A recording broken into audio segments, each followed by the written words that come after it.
Hey everyone, hope you're well. So today's lesson we're going to be checking out the classic Whitesnake solo for Fall for Your Lovin'. It's by the brilliant Bernie Marsden and it's a really fun solo to get down. So I'm going to be doing a little bit of a different style this time. I'm actually going to go for a more in-depth lesson talk through. So normally you'd see me play the solo and put the tabs up on the screen. I'll still be doing that, and that'll give you more advanced players a chance to sort of pick the solo up a bit quicker. But for those who want something a bit more in-depth, I'm going to be breaking down the whole solo, note for note, lick at a time at the end of the video. So look at the timestamps in the description box or in the bottom of the video screen, and you'll be able to skip to the favourite part you need. So before we get into it, let's hear the solo.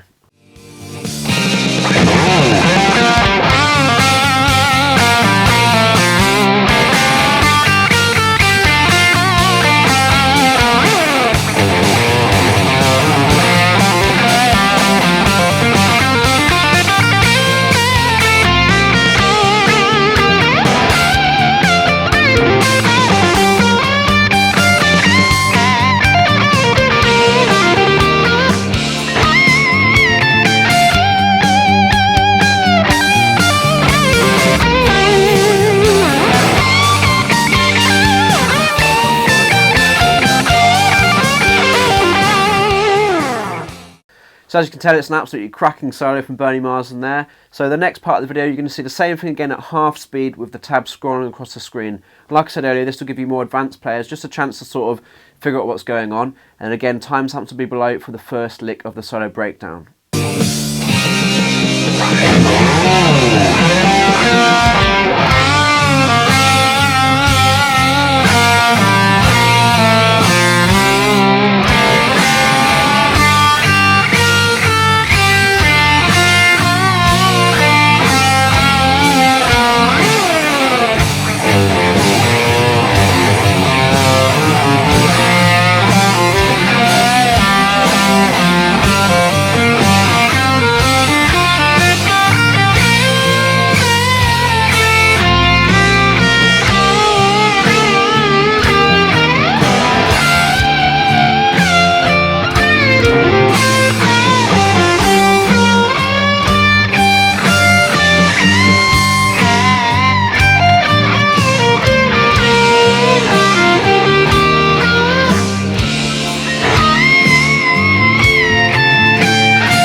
Alright then, before we get into lick number one, let's chat about the scales that Bernie is using on this one.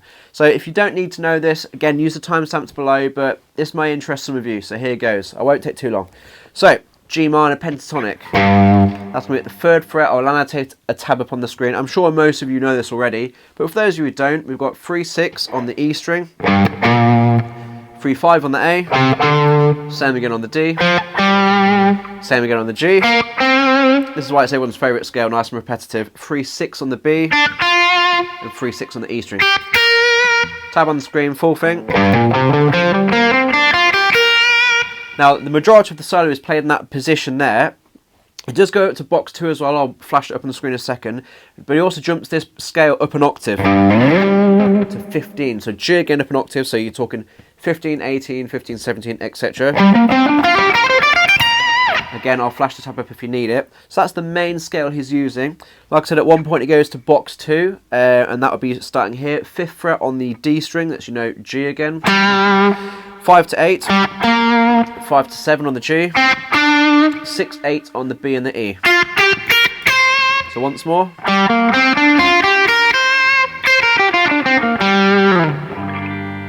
So those are the scales he's using. At one point he dipped into a bit of A sharp major scale. I'll annotate this on the screen. Essentially in the 2nd octave of that, so not this first part.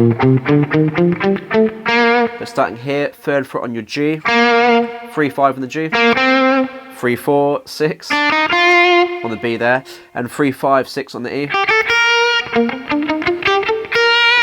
It essentially, hopefully you can visualise that, it overlaps with your G minor pentatonic. So you can essentially play G minor while adding these extra notes. And that's essentially what he does later on in the solo. So like I said, I don't want to get too geeky with it, just want to give you a little outline of what the scales he's using. So just think G minor, box 1, a little bit of box 2, he sneaks in a couple of extra notes on the A sharp major scale, and then he jumps at the octave, and it's all classic licks, a lot of good bends, and great timing and, you know, phrasing as always from Bernie. So yep, let's get to lick number 1. Okay, so lick number 1, I'm going to be breaking this whole solo down into 8 licks. There's many things that's great to say about this solo, but I love how it starts low down in box 1, gradually works its way up the scale, and then we're going to jump up to the octave up here, so it's a lot of fun. So lick number 1 sounds like this.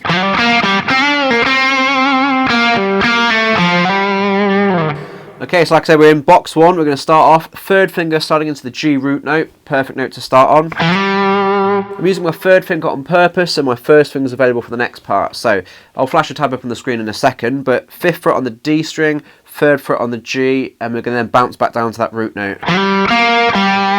So 5 on the D, 3 on the G, back to 5 on the D there. After that, we're going to go for a classic bend, 5th fret on the G, still using the 3rd finger. I'm mainly thinking 1 finger per fret for a lot of this, not always, but that's kind of a good rule to live by. So 3rd finger, 5th fret on the G, full tone bends, and release. I'm bending it up 2 frets, to the pitch of 7 if you don't know about full bends. Should sound like a 7, I'm sure you know that. So full bend at 5th fret, so it sounds like a 7, and we're going to bend that and release it, so keep the pressure on the string all the way up and bring it back down. When it's back down, we're going to then pull off to 3 on the same, you know, without picking it again basically, so in one go. If that's too tricky, feel free to pick it, but it will sound smoother with the bend release going straight into the pull off there at 3. So obviously it goes without saying you have to have your finger ready at the 3rd fret, first finger there, ready to be pulled off to essentially. So far. Okay, after that we're going to pick the 5th fret on the G again. Nice bit of vibrato, and that is pretty much the first chunk of phrase 1. Okay, after that, back down to the 3rd fret on the G, the root note, 5th fret on the D. Often when I play this 3rd fret here on the G, I'll be guilty of giving it this slight quarter blues curl, we call it. That's not necessarily going to be on the tab, but it's just something I would naturally do to give it a bit more of that bluesy edge, something that Bernie did all the time when he plays this sort of style. Can't help myself sometimes, so if we add that on, we've got this so far.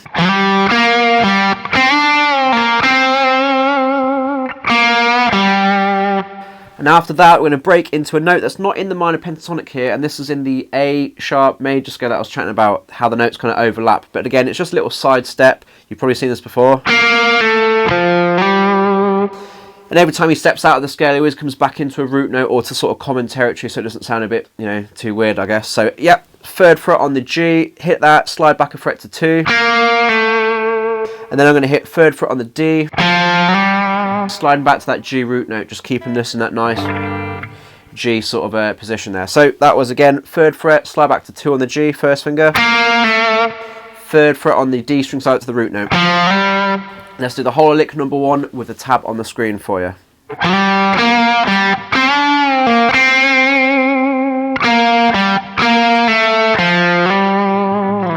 So hopefully you're keeping up with that. We're going to go into lick 2 in a second. Like I said, at any point you can pause this video, scroll back. The timestamps will all be in the description box and down below on the bottom of the screen. So if you need to skip ahead to a certain lick or revisit a certain part, that's all there for you to make your life easier. Okay, so lick number 2 then.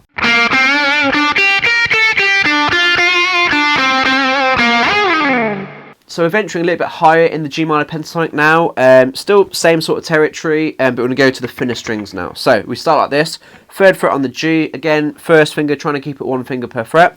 So 3rd fret on the G, into 5th fret, that full tone bend like we had earlier. This time, just bending up, we're not going to release it, just going to keep it up. So after that, first finger is back on the 3rd fret on the B and the E this time. Now you can bar across both of them. Just be aware of when you do that, you'll get the strings bleeding together. You might like that. If you want it to separate, then just hop your finger down one at a time. Personally, I quite like the sound of them ringing together. It's quite bluesy, but you can interpret that how you want. So again, so far, 3rd fret on the G, 5th fret full tone bend, flat finger or hopping the first finger down, 3rd fret on the B and the E.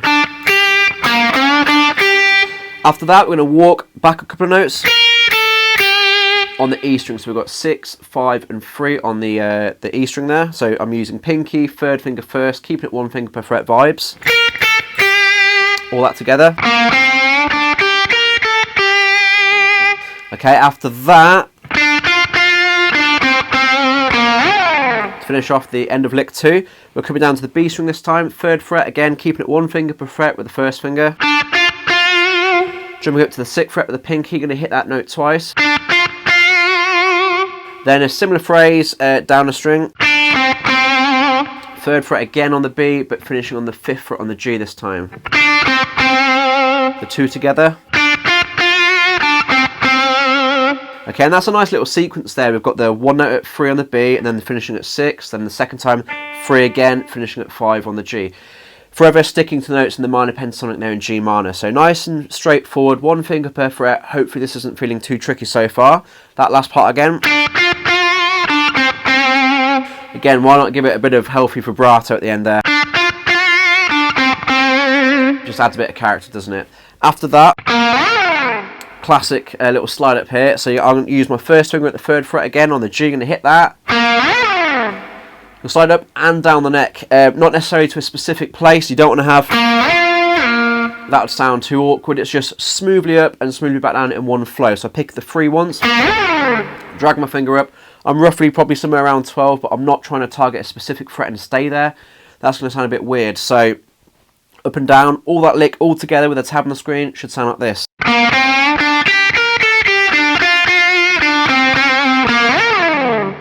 Okay, so I'm going to put lick 1 and 2 together for you. Hopefully you can keep up with this.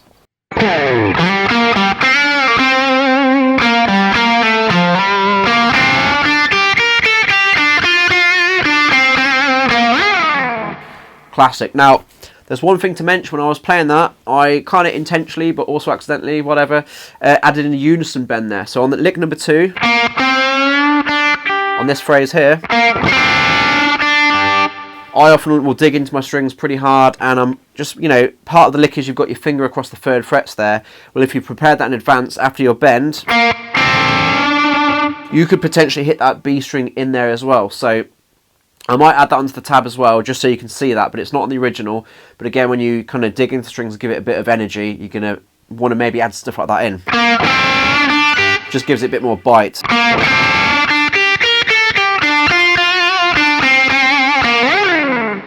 Thought I'd explain that briefly. Anyway, lick number 3 then. So lick number 3, we're going to be right at the bottom of the scale now, going a little bit lower to the note F at one point, but other than that, it's pretty much notes out of G minor. I guess you could say we're dabbling into a bit of box 5 there, but you'll see what I'm on about. Now, we've got this cool phrase, which always reminds me of Carry On My Wayward Son, in a different key. But anyway, we're going to start off with fret number 3, your G root note, the lowest one on the low E string. 3rd finger, down to 1st fret F, 1st finger, and back to 3. Then we're going to add the 1st finger at the 1st fret on the A string, and there's our 4-note sequence. Now it'd be quite easy to do that as a pull-off or a hammer-on, but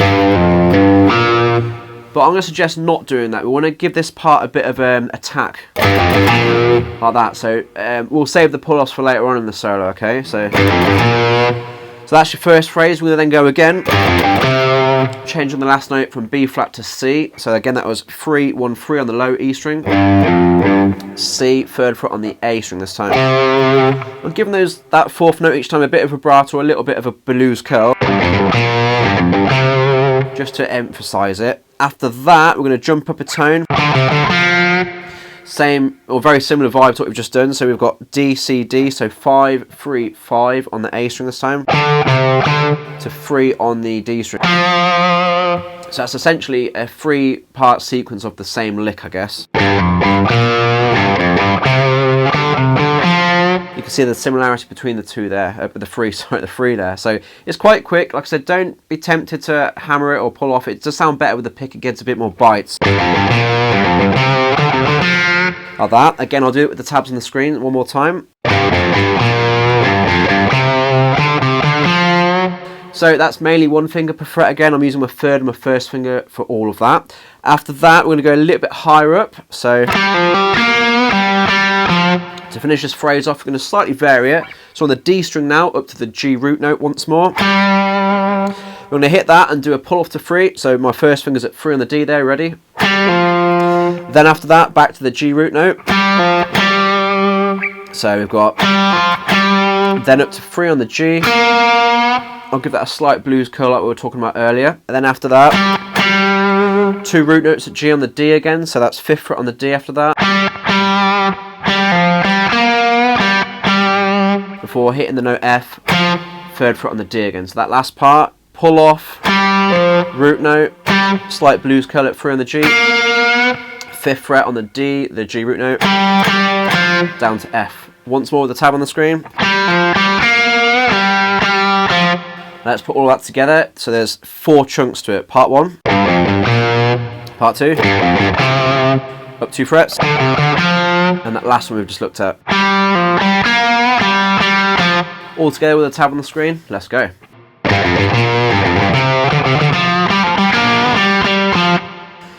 And that is lick number 3. Quite a cool one there. I like that we've been pretty much G minor. We've gone a little bit higher on the previous lick, a bit lower on the next one, and now we're going to work up the box one again with a little bit of a hammer-on pull-off sequence. So here goes. Alright, so lick number 4. This is a slightly longer lick. You could class this as 2 licks in it, I guess, but just to keep it nice and simple, I'm going to break it down really slowly for you. So we're back in G minor again, and it's going to sound like this.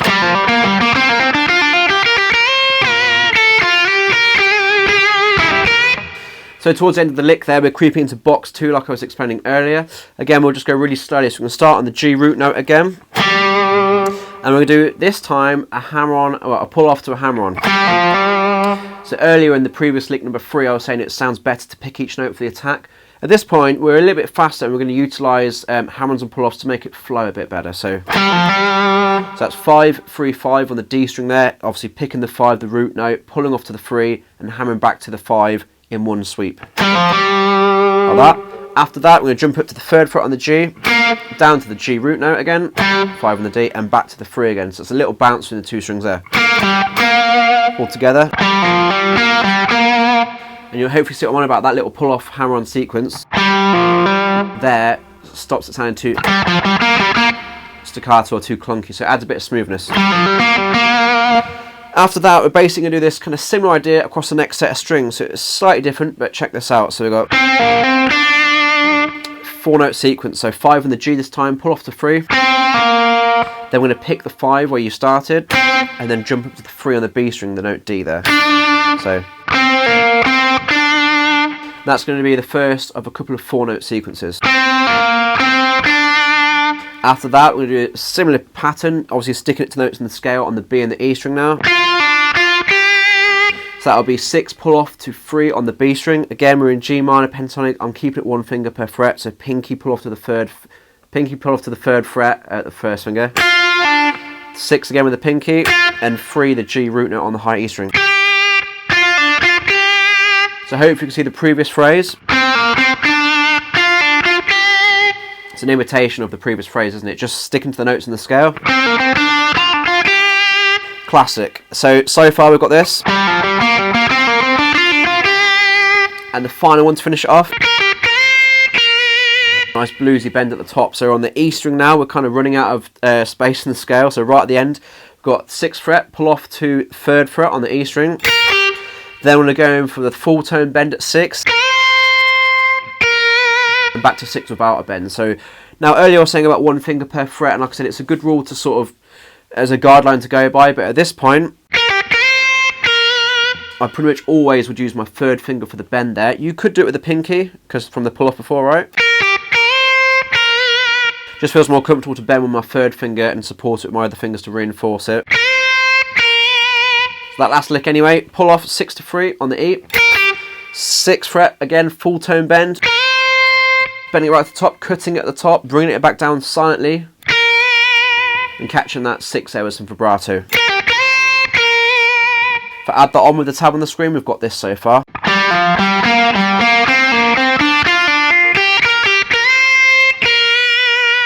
Okay, after that, this would be, I guess, the second half of the lick, but...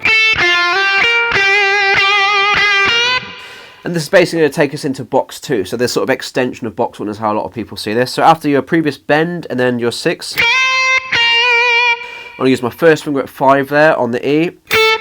Then I'm going to sneak in my third finger. It's a bit of a squeeze this, but it makes sense in the long run. So 5 on the E first finger, 6 on the B third finger, slide up to 8 to the root note in box 2. So there's your G note again. Through the whole way through the solo, he's targeting G quite a lot. Okay, so that's 5th fret on the E first finger. Bit of a squeeze, maybe second might feel better, but in the long run, third is going to slide to 6 and set you up for the next lick. After that, let's move your first finger to 6 on the E. So we've got this 5, 6 slide to 8, 6 on the E. Okay, after that, classic blues stuff. We're going to have that G root note 3 times in a row. So that's 8th fret on the B, picking it fairly forcefully. I'm doing all downstrokes here. Applying some heavy vibrato. And then that first finger at 6th fret on the E with a slight, what I call the blues curl. It's about a quarter step bend. And I'm going to cut that. So I've got this. Classic. So everything so far in lick number 4 should sound like this.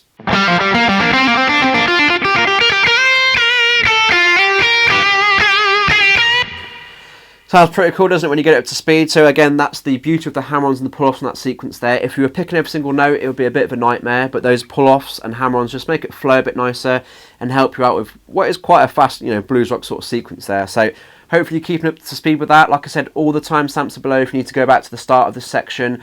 And again, I'll flash the tabs up on the screen as and when I'm explaining it. At the end of this lesson, I'll be putting the full tabs up on the screen again so you can play along to it, hopefully. But yeah, that's lick number 4. After that, we're about to jump up to the octave of box 1 again. So, lick number 5. Alright, so lick number 5, like I said, we've jumped up from your G minor pentatonic in your root position to the octave. So you're starting at 15th fret to 18, 15, 17. You know, we went over this earlier, I'm sure you know it.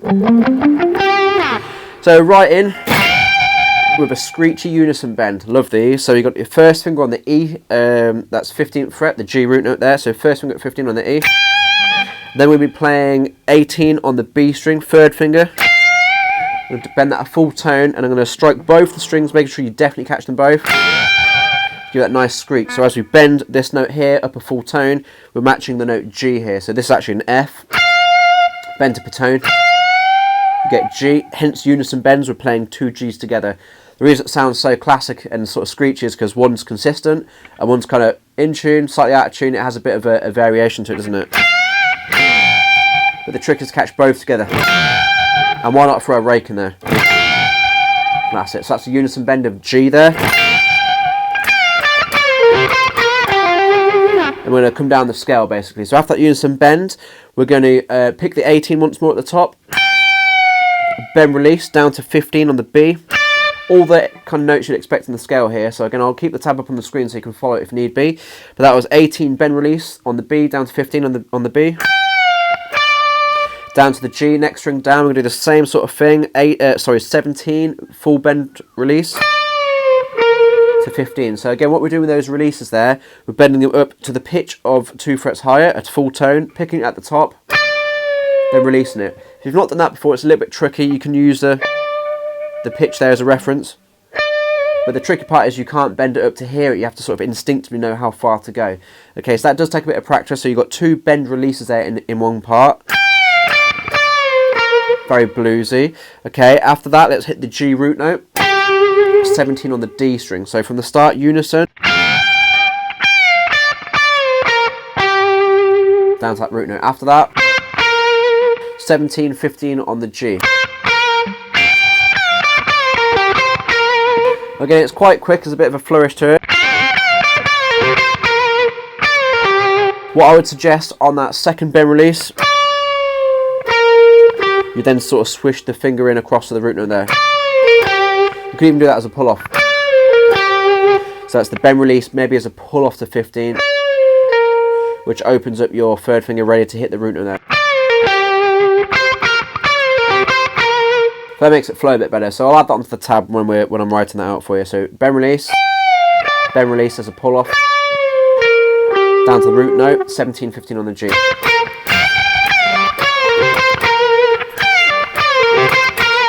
Goes for both of them really. If it makes it flow better for you, feel free to add pull offs there on your bend releases. So flicking off to the 15 each time. After that, Again, classic all notes on the scale. We're going back to the thinner strings after this. So after your previous part, we're going to have the root note, 17 to 15 as a pull off, then back to the root note. So it's after that, we're going to walk up, 15 on the G, 17 on the G full bend, third finger. So after that, the flat fingers like we had down here, if you remember a previous part, are going across the 15. So now for this to flow, normally I'd say third finger is the best for the bend, which it generally is. But like I said, that's one rule when you're down here in the previous octave of G minor. It's another rule when you're up here, like, you know, the frets are getting closer together. It can be a bit of a squeeze up here. So on that phrase there, I'd probably go bend with my second. Keeps my first finger open. And then my third finger available for the next note, essentially. That next note being 18 to 15 on the B. And then a full tone bend. 18 on the E there, and then picking the note again without the bend. Now you had a similar thing earlier on the solo down here, which I believe was the end of lick number 4 if I've remembered correctly, but the same sort of technique, full bend, cut it, same note without the bend. Very bluesy, okay, so that part all together.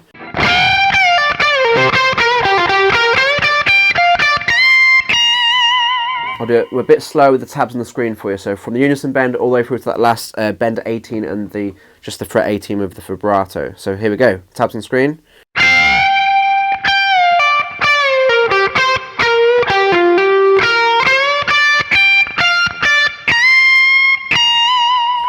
Okay, hopefully you're able to follow that. Like I said, at a few points, you're welcome to add pull-offs from those pre-bend releases. That makes it a bit easier for you to play and easier for you to flow. It's all about the flow on this solo.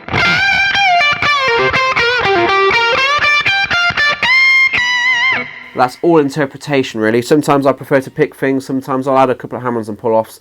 It depends how I'm feeling, I guess, and what I like the sound of. But yeah, that takes into the next lick, which flows straight from here, and that's going to sound like this. Okay, so we're right at the G root note here, 15 on the E string, and we're going to basically walk down the scale. That's 15 on the E, the G root note, 18 to 15 on the B. Like I said before, if we were down the octave, that'd be one specific way of doing it, you know, first finger to pinky to first. But at the octave here, it's a bit more of a squeeze to do that. If you want to, you can, but it makes a bit more sense to go first to third finger here, okay? So root note, third finger, first finger, 18, 15. After that, we're going to add on a nice bend release at 17, the same bend we've been doing the whole way through the solo. And that's then going to go to 15. Again, could be a release if you wanted to, or you could pick it. So slowly. After that, nice lick here, 17 on the G, 15 on the B, down to 15 on the G, some vibrato. All together. Okay, and to finish this off, down to the root note, I've got this nice little lick here and a slight pause. So that's 17 on the D string, the root note, pulling off the 15. Then we're going to hit that root note three times more.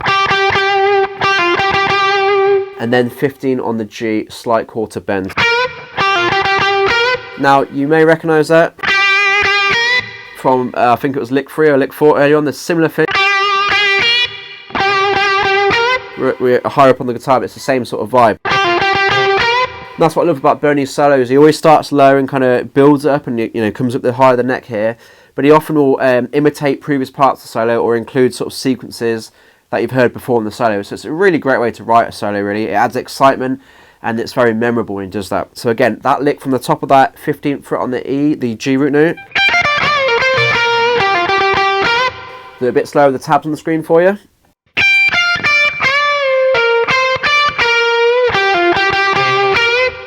Okay, so hopefully keeping up with that. We're on to lick number 7 now, so 7 of 8, only a few more left to go.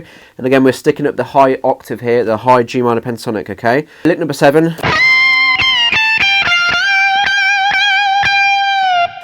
The most bends we've had in a lick, actually. So we're right in at the highest note in the scale. That's the 18th fret on the E string, going to bend it up. Again, that's a full tone, so if you're unfamiliar with the tone bend, As a reference, you should be hitting 20 as your kind of your note to aim for. Bending 18 up to that point, okay? So that's 18 on the high E, full tone bend. You pick at the top and do the bend release. And after that, I'm going to come down the scale. There's an extra note that normally wouldn't be here. It's one of the notes on the A sharp major scale. So essentially 17, 15 on the E string there. Down to 18 on the B. And after this, we're going to do more bends. 18 on the B string, full tone bend. So if I add that on from the start, hopefully able to keep up that with the tab. Now after that point, I'm going to do 3 more bends on the same note there, 18 on the B. However, I'm going to hold them there. Some vibrato. So you've already bent the bend up. You're going to hold it for 2, and on the third one, bring it back down. It will sound like this. So 1, 2, 3.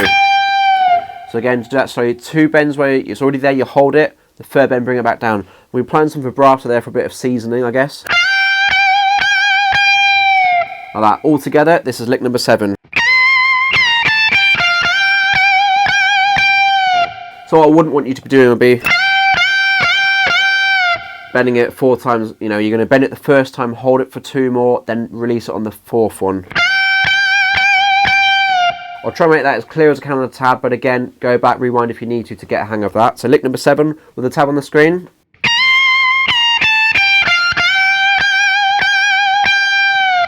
Sounds lovely with a bit of vibrato on that, and that takes us into lick number 8, which is the conclusion of the solo. So we're pretty much going to come back down the G minor pentatonic again. We're in the same position. Finishing on the best note you can, the same note it started on, an octave higher, the G root note, okay? So Bernie always finishes solos on a good note, doesn't he? So, yeah, this is fairly straightforward down the minor pentatonic, really. So on the E string, we've got a pull off 18 to 15.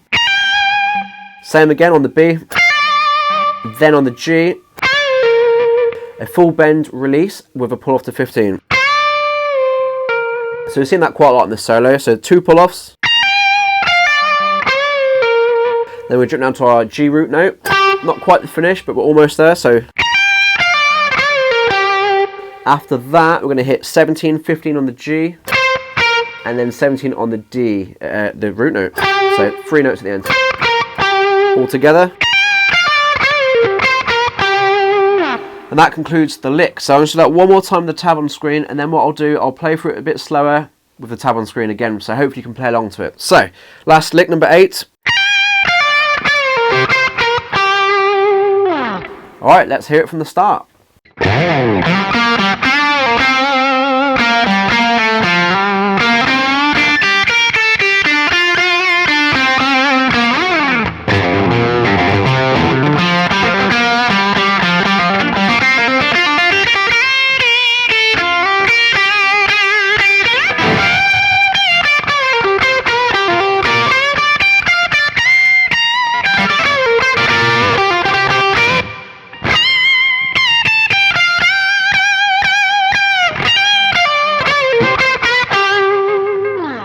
There we go, what a cracking solo. So like I said earlier in the video, all the timestamps will be down in the description box, so you can easily go backwards, forwards, whatever you need to do to get to the right lick to help you out learn it. When I'm playing it, I'm digging into strings quite a lot, just like Bernie would. Occasionally I'll do extra things like add a unison bend, so I think I talked about this earlier on lick number 2, I think it was.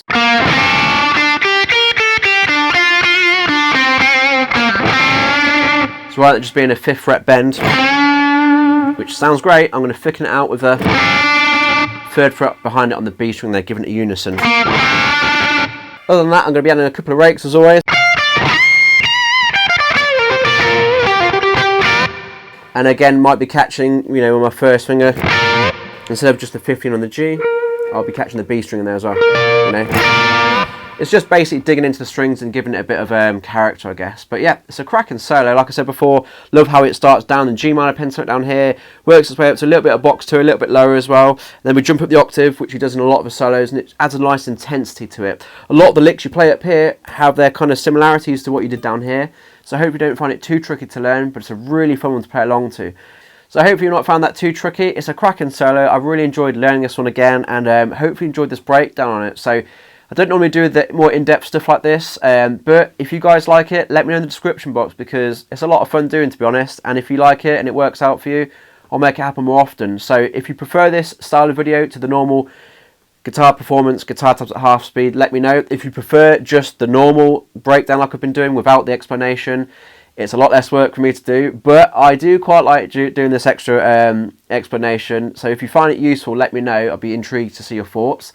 And yeah, enjoy learning this classic solo, and I'll catch you on the next video, hopefully. So thanks again for watching.